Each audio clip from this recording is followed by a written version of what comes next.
Welcome back to the City Current Show. I'm your host, Jeremy Park. We're always honored to bring you inspiring stories of individuals and organizations making a difference, empowering the good in our community. And we love having veterans come on who are doing amazing things for our community. In this case, we're honored to be joined by Elizabeth Evans, founder and CEO of Elizabeth Evans Custom Homes and E2 Roofing. She's also a colonel in the U.S. Army. So, Colonel Evans, how are you doing? I'm doing fantastic. Thanks for having me. So let's dive in with a little bit of your backstory as someone who's served our country and continues to serve our country. And so let's start with a little bit of your service, and then we'll talk about how you got into the home remodeling and custom home building and roofing and everything. Sure, absolutely. So I joined the military out of college, went to West Point, where I thought I was just going to play tennis. And they introduced me to the concept of Army life, and it sounded exciting and adventurous. And so commissioned there after majoring in civil engineering. And so as part of the active Army for about 5 years, did the typical tours overseas that all of us did during those times, and came back from Iraq in 2005 and said, I'd really like to get into the construction side of the Army, and found out that 80% of the construction units are in the Guard and Reserve. And so I said, well, at that point, I will transition to the National Guard, where I'm able to do construction and then find a career in the construction industry, as a civilian most days of the week, and kind of do both of those careers in parallel. And so I've been a member of the National Guard since 2005. As you said, I'm actively serving as a colonel. That's part of the Florida National Guard. And I spend time between Nashville and Jacksonville, Florida, because we have the roofing business in both locations, but spend most of our time building the custom homes in that Jacksonville, Florida beach market. But had great employers along the way where I learned different steps of the construction process. And finally, after Hurricane Irma happened in Florida in 2017, I was commanding Florida's only engineer battalion of about 700 soldiers. And we immediately went into the Florida Keys and saw the devastation, and spent about 6 weeks down there, clearing the roads, kind of gutting 500 different homes for temporary shelter for all the people that work to serve Key West. And, I kind of said to myself, I knew I was going to be coming out of command and moving to a more strategic assignment, and said, what would it be like to have a company, create a company that employs veterans where we can help people rebuild? And that really kind of came to light in the Keys. And so I came back from that experience, moved into a strategic position with the Guard, kind of one of those old timers now at this point, a little long in the tooth, and said, let's create Elizabeth Evans Custom Homes and E2 Roofing. And 5 years later, here's where we're at. I think it is pretty cool, though, when you take that experience and kind of the aha moment of going in and helping families rebuild, and then realizing, wait a second, we can do this on the private side and be able to employ the veterans who know exactly how to do this. We've got the process, we have the team, we've got the experience and the capabilities. Let's put this in action and be able to create employment opportunities. And at the same time, obviously be able to help the homeowners. Carry that forward on your end in terms of how you describe what you do, because it is remodeling, it's custom builds. So describe what you do on that side, and then we'll talk about the roofing as well. Sure. So on the renovation side or the remodel side, we help people after they've had an insurance loss. There's been a flood, there's a tornado, there's a hurricane, there's any sort of problem that has caused damage to their home. We help them get back to pre-loss condition. We have customers that decide they want to expand their living area. Everybody sees the real estate market.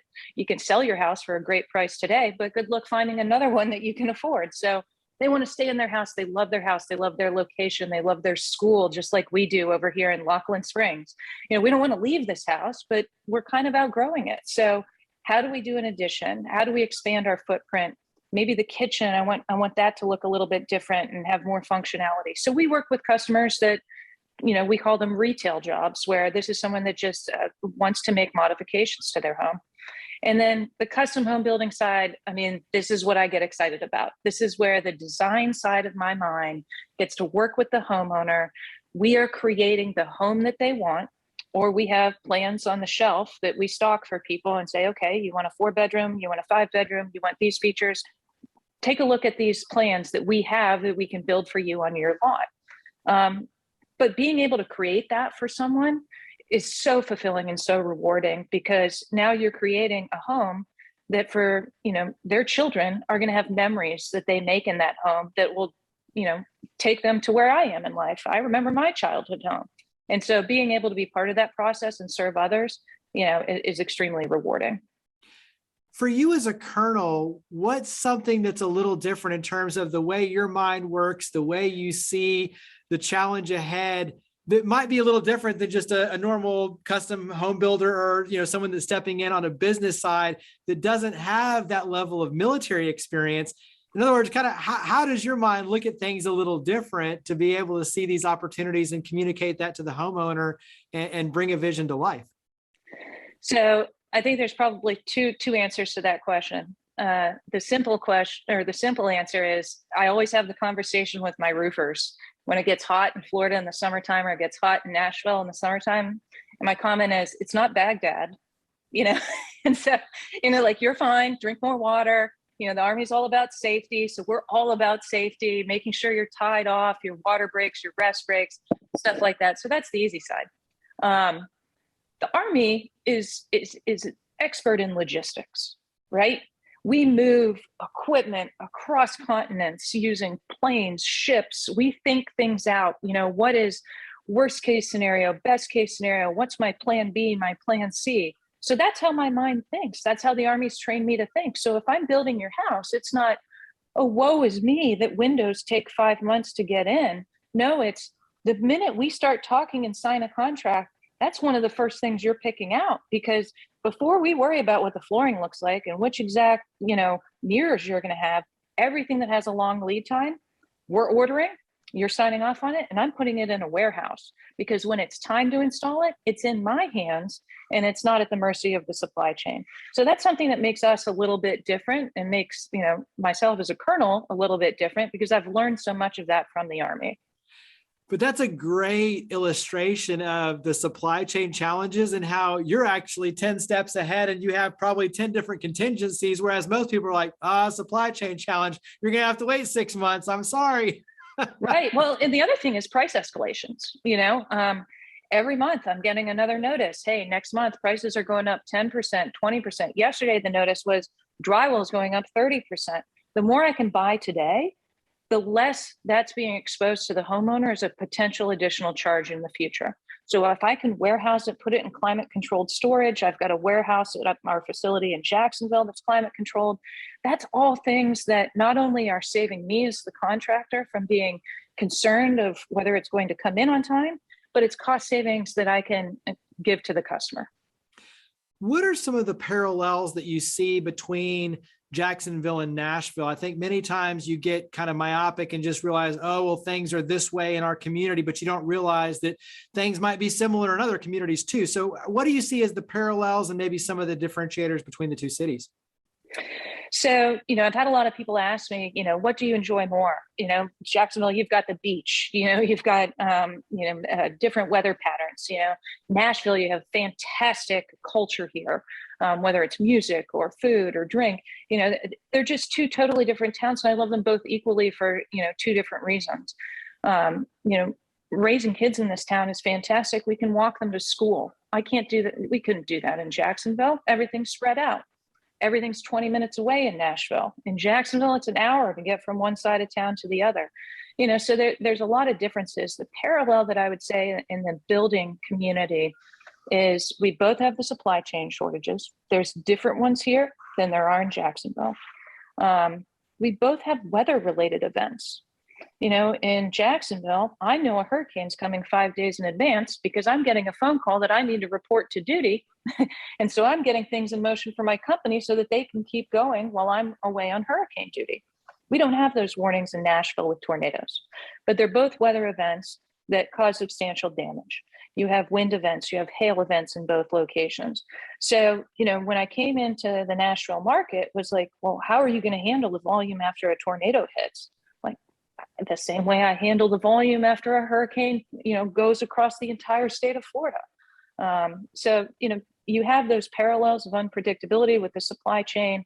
and with the weather events. But I would say, that's an experience that we bring to the Nashville market, and also experiences that we have here, we take back to the Jacksonville market. Yeah. Let's touch on the roofing, because that ties to the weather related incidents. And you kind of alluded to it before as well, but dive in deeper on the roofing side of the business. So roofing is, it's an interesting business in Nashville versus Jacksonville. In Jacksonville, falls under the Florida Building Code, which is one of the most stringent building codes in the country, and it's because of hurricanes.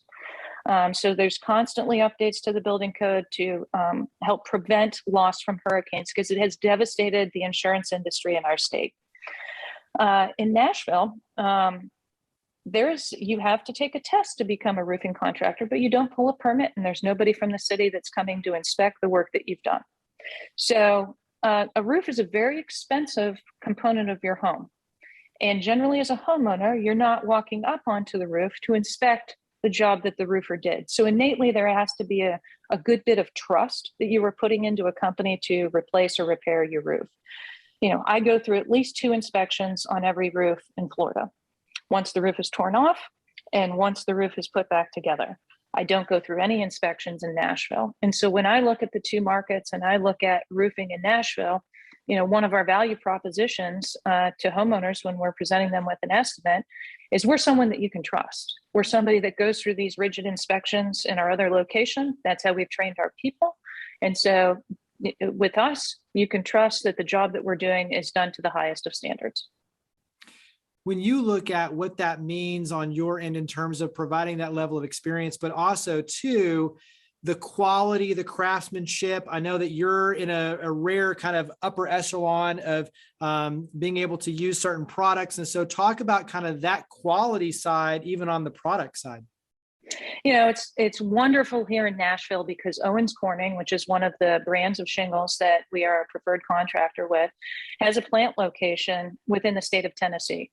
So any day of the week, for about 6 different colors of Owens Corning shingles, I can get them delivered next day. Whereas in Florida, that same shingle takes me 6 to 8 weeks to get. So we're very fortunate to have that. With the Owens Corning system, as well as with GAF, which is another supplier that we are a preferred contractor with, we can offer our homeowners a 50-year warranty that's fully transferable twice. Not all contractors can do that, only ones that are in that upper echelon that you described. What that means to a homeowner is I have E2 Roofing put this roof on. In 10 years, if I decide to sell the home because we're going someplace else, now that's part of the sale. Here, the remainder of this roof warranty transfers to you. They now have 40 years. That person lives in that house for 20 years. The balance of that roof warranty goes over to the next person. That is a peace of mind and the warranty is with Owens Corning.